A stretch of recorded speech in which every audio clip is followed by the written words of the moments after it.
सुप्रिया जी, सुप्रिया जी, वो कह रहे हैं कि ओनस आप लोगों पर है।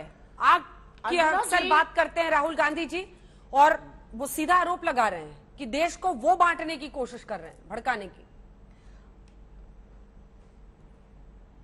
नहीं, मैं तो पहले ये जानना चाहती हूं कि मोटा भाई और बड़े भाई में किसको मोटा माल मिला था आईएसआई को पठानकोट बुलाने में। बिना माल लिए तो मोदी जी और शाह जी काम नहीं करते होंगे, ये मेरी पूरी तरह से धारणा है। किसको मिला मोटा माल आईएसआई को पठानकोट बुलाने के लिए, या लपक कर पठानकोट से जाके जब गए थे लाहौर बिरयानी या सिवई खाने, भगवान जाने क्या करने, ये देश जरूर जानना चाहेगा। कैसे विस्फोट आ गया अंदर, ये देश जरूर जानना चाहेगा। मोटा माल किसको मिला, ये देश जरूर जानना चाहेगा। अमित शाह और मोदी जी के बीच में बिना मोटा माल के तो काम करते नहीं है, हम दो और हमारे दो के लिए काम करते हैं। मुझे लग रहा था कि डिबेट थोड़ा गंभीरता पूर्वक और भद्र भाषा में होना चाहिए, लेकिन अगर अभद्र भाषा का प्रयोग होगा तो मैं भी फिर उस पर मुझे भी करना पड़ेगा। मेरी चाहत नहीं थी, लेकिन क्योंकि उधर से हुआ तो मुझे लगता है कि दो का चार तो वापस देकर ही जाऊंगी। आपने यहां पर, मैंने नहीं बोला था कि आरएसएस ने ये किया है, आरएसएस के एक पूर्व प्रचारक ने कोर्ट को बोला है, तो उन पर या तो अवमानना का मामला करे आरएसएस, या भाजपा कर दे अवमानना का मामला, उनको गिरफ्तार करके जेल भेज दीजिए। वो झूठ आपके खिलाफ बोल रहे हो, मैंने नहीं बोला है, आरएसएस के एक पूर्व प्रचारक ने बोला है कि हिंसा भड़काई जाती थी, दंगे कराए जाते थे और बम फोड़े जाते थे जिससे आपको राजनीतिक फायदा हो। मैंने नहीं बोला ये। मैं दो चीजें आपके सामने जरूर लेकिन पूछना चाहती हूं अंजना जी। जब स्मृति ईरानी खड़े होकर कर्नाटक जैसी जगह में सफेद सपाट झूठ बोलती हैं कि राहुल जी विवेकानंद रॉक पर नहीं गए, और राहुल जी की वहां की तस्वीर है, वहां पे परिक्रमा करते हुए है, वो किसकी भावना को भड़का रही हैं? यह सवाल जरूर उठेगा आज।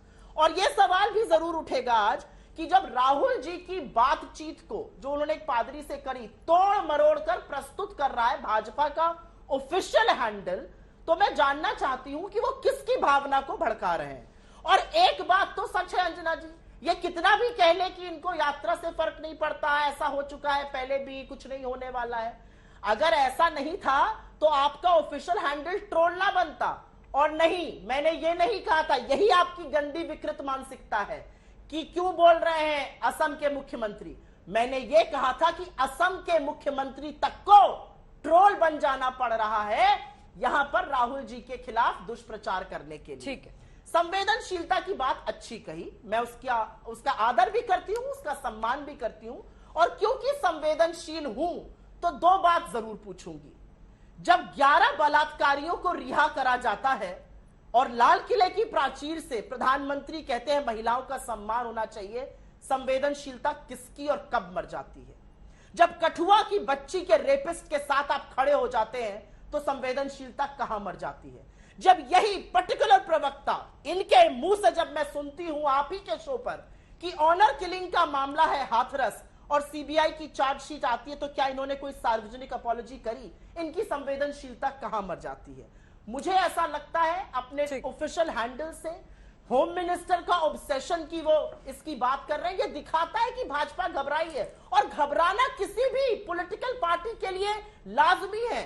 अगर आप जन संवाद को देखकर, जन भावना को देखकर, जन सैलाब को देखकर नहीं घबराएंगे, उनके उद्वेलित और पीड़ा होने की बात को आप कहीं का कहीं ले जाएंगे, तो आपकी घबराना और बौखलाहट जरूरी है।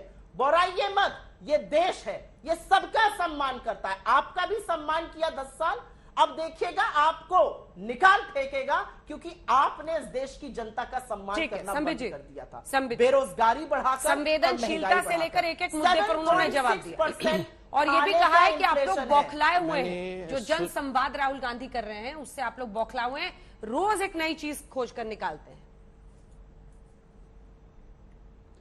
देखिए, आप बताइए अंजना जी, अब ये कांग्रेस के प्रवक्ता आके क्या बोलेंगे कि हम लोग बौखलाए नहीं हुए हैं?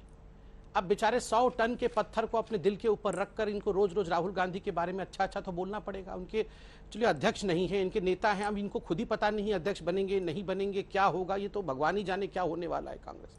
अब कांग्रेस के प्रवक्ता जो दिल के अंदर जो सच्चाई है वो व्यक्त तो नहीं कर सकते हैं।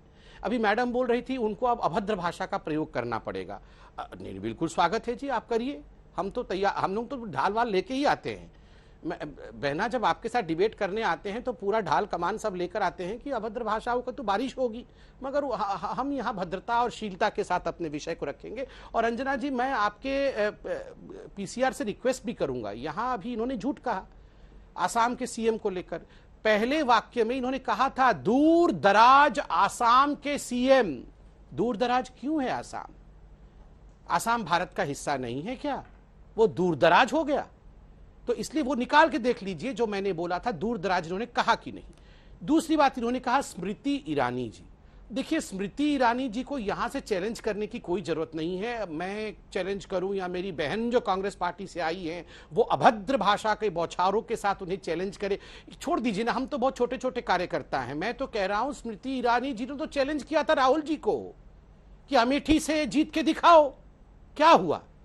अपने पुश्तैनी घर से ये बोल रहे थाली में छेद हो गया। ये अभी नहीं बोल रहे हैं, 2014 से ही बोल रहे हैं, 15 से 16 से एक नो कॉन्फिडेंस मोशन भी लाए थे, उस समय से बोल रहे हैं कि देश की हालत बहुत खराब है, देश में इतनी घृणा और इतनी हेट्रेट है कि भारत से लोग जाना चाहते हैं, लोग भारत में रहना नहीं चाहते हैं। ये सब कहने के बावजूद राहुल गांधी अपने पुश्तैनी जमीन अर्थात अपनी पुश्तैनी सीट अमेठी से हार जाते हैं और वहां सिंह की तरह गरजते हुए स्मृति बहन जीत जाती है। तो यहां पर मैं और हमारी बहन कांग्रेस पार्टी की सुप्रिया जी, हम क्या ललकारेंगे राहुल गांधी और स्मृति ईरानी जी को? दोनों ने एक दूसरे को ललकारा, उसका नतीजा आपने देखा।